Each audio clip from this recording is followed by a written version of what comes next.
Hello and welcome to Off My Shelves, and this is a look at Ultimate Spider-Man Volume 1 by Brian Michael Bendis and Mark Bagley. So let's get underway. So Ultimate Spider-Man is an alternative take on Spider-Man. They were trying to give people a way into the character, trying to give a more different, up-to-date, current account in the early 2000s of the character of Spider-Man. And so they give it to Brian Michael Bendis to reinvent, to pepper loads of familiar characters and stories, but twist them so they're a bit more new and inventive and modern, I suppose, was the whole intention originally. Mark Bagley does the artwork, and this has just recently been reprinted. My version here is the original printing, I think.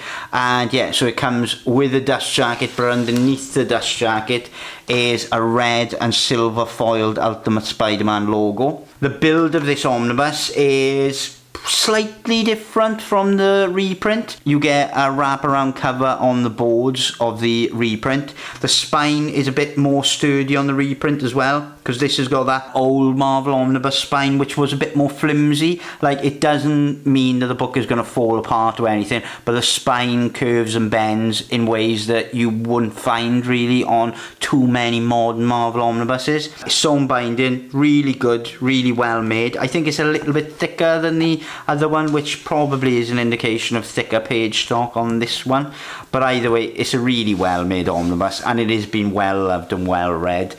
I picked it up second hand and I've read it a couple of times already. So it collects Ultimate Spider-Man 1 through 39 and then Ultimate Spider-Man a half. Don't you love half issues? Everyone's favourite issues is the half issue, surely. When people talk about Spider-Man, I think a lot of people have their Spider-Man. So whether that's the David Michelinie Spider-Man, whether that's the Stanley Steve Ditko Spider-Man, they've all got their Spider-Man, I think. And for me, the Brian Michael Bendis Ultimate Spider-Man is my Spider-Man, because I read a lot of other Spider-Man books and none of them have really brought me in as much as the Ultimate Spider-Man universe has. In particular, the Miles Morales storyline. I really loved Miles as a character, and I'll put a link in the description below to an overview I did of the Miles Morales omnibus not that long ago. I love Brian Michael Bendis writing Spider-Man. He gets a lot of criticism for writing characters in certain ways and doing certain things and making certain decisions and all that type of thing, but with Spider-Man he gets it so right all the time, in my opinion. And this book starts out so well. Starts out with Norman Osborn experimenting on spiders, talking about Greek mythology and really ramping up the theatrical villainy. Now, I reckon Mark Bagley's art is not going to be to everyone's taste, because even like Todd McFarlane and other Spider-Man artists, he does have his own ideas on how to draw physicality and how to paint the scene, and it is very much stylized, and I really enjoy it massively, to be honest. I don't dislike it in the slightest. But either way, Peter Parker in this world is very similar to Peter Parker in the normal Marvel universe. So in the Ultimate universe, he is pretty much, you know, you're down and out high school student who goes on a field trip to Oscorp, gets bitten by a spider, and then gets imbued with spider powers. Now, unlike Miles Morales, who would come later on in the Ultimate Spider-Man universe, he has got your traditional Spider-Man powers. So he makes his own web shooter, he's got all that. He hasn't got any venom blasts and things like that that Miles would have later down the line. But the thing that instantly sets this book apart is it doesn't assume any stupidity on the characters or anyone really. It basically gives people their dues. So when Peter Parker goes on a field trip and gets bitten by a spider, they know in Oscorp that he's been bitten by a spider, and they know that they've been experimenting on spiders. So they are watching him closely, and they're watching him, and they think they may even have to take him out because they don't want any evidence connecting back to them that they're doing these illegal experiments on animals and development and things like that. Oscorp know instantly all about Peter Parker being bitten, and then when they notice he didn't die from the spider bite, they decide to keep an eye on him, and they watch him develop into Spider-Man. And so this opening story arc is very much Peter developing into Spider, dealing with high school and these spider powers. Mary Jane is there, Uncle Ben, Aunt May, all of those familiar characters are there, but they're all a little bit different, a little bit more, I don't know, a little bit more engaging. They're a bit more interesting. Like Aunt May and Uncle Ben have a bit more to them, you know, and Mary Jane isn't that typical model girl. She's just a normal high school girl that's got a thing for Peter Parker, really. And so obviously Peter Parker, being fairly intelligent, realises that him being bitten by the spider has done something to him, and so he's just slowly discovering his powers and making fairly bad decisions early on, really, in fighting with Flash Thompson and other things like that. But then behind the scenes, what's happening is Norman Osborn obviously knows that these experiments have done something to Peter, so he tries to replicate the experiment, and it goes horribly wrong, and it creates a new iteration of the Green Goblin. And so the opening story arc is very much tied in with Peter finding out who he is, finding his strengths, finding his weaknesses. The Uncle Ben storyline, because that does happen, that inspirational death, if you want to put it like that, does happen in these books. But also then what does happen is this emergence of a new Green Goblin.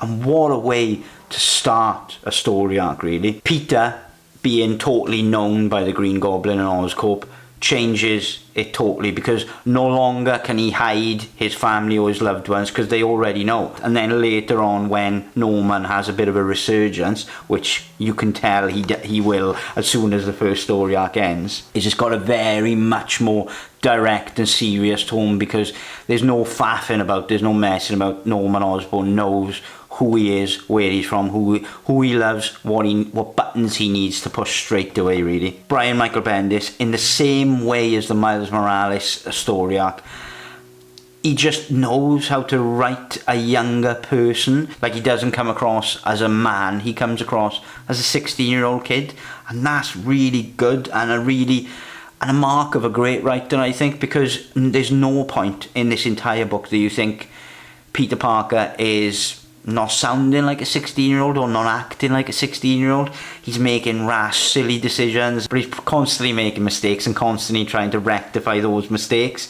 But as the book goes on, loads of familiar characters come in. He takes up a role in the Daily Bugle and starts to realise that everyone's afraid of Wilson Fisk, the Kingpin, and so he starts finding out why and tries to take out the Kingpin, and that's another really great story arc, because he comes into contact with other enhanced humans. There is also then the introduction of a new Doc Ock, a new Octavius, and again, a solidly good storyline, because all of this, it flows along and the pace is really well done. I mean, it doesn't just throw these bad guys at you, it makes sense as to when they emerge, and a lot of the time Peter himself is actually going out there to try and find these people he's heard about, because he wants to be this great power, great responsibility guy. He wants to show his mettle to the world, and it just keeps going wrong for him.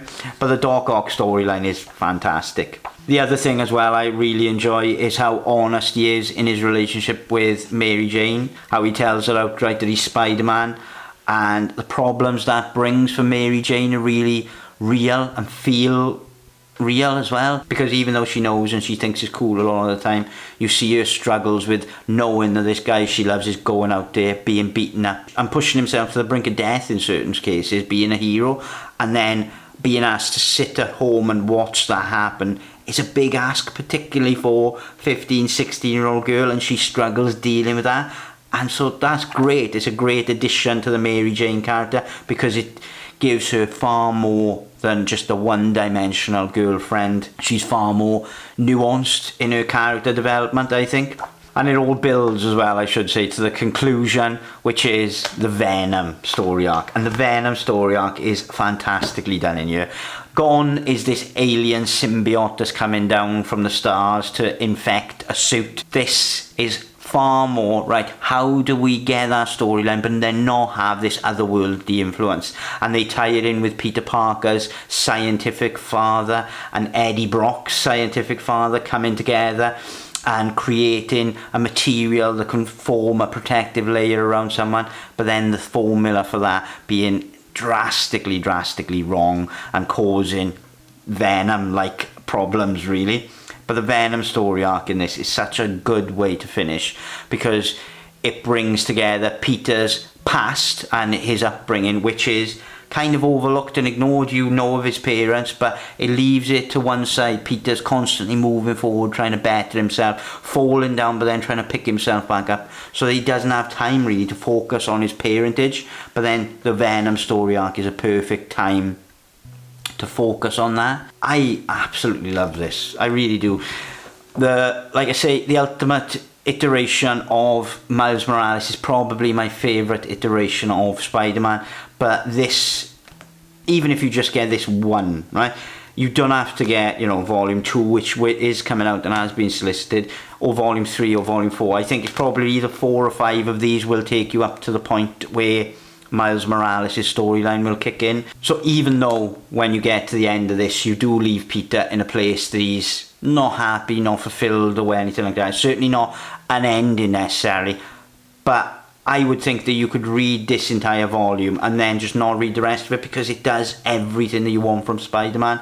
It gives you those highs, those lows, those relationships that matter most, those enemies and that rogues gallery that matter amazingly, twists them, makes the stakes higher. Like the stuff it does with the Green Goblin, I think is amazing. It's great. The Green Goblin has never been so intimidating and menacing, and the same for Venom, I think, as well.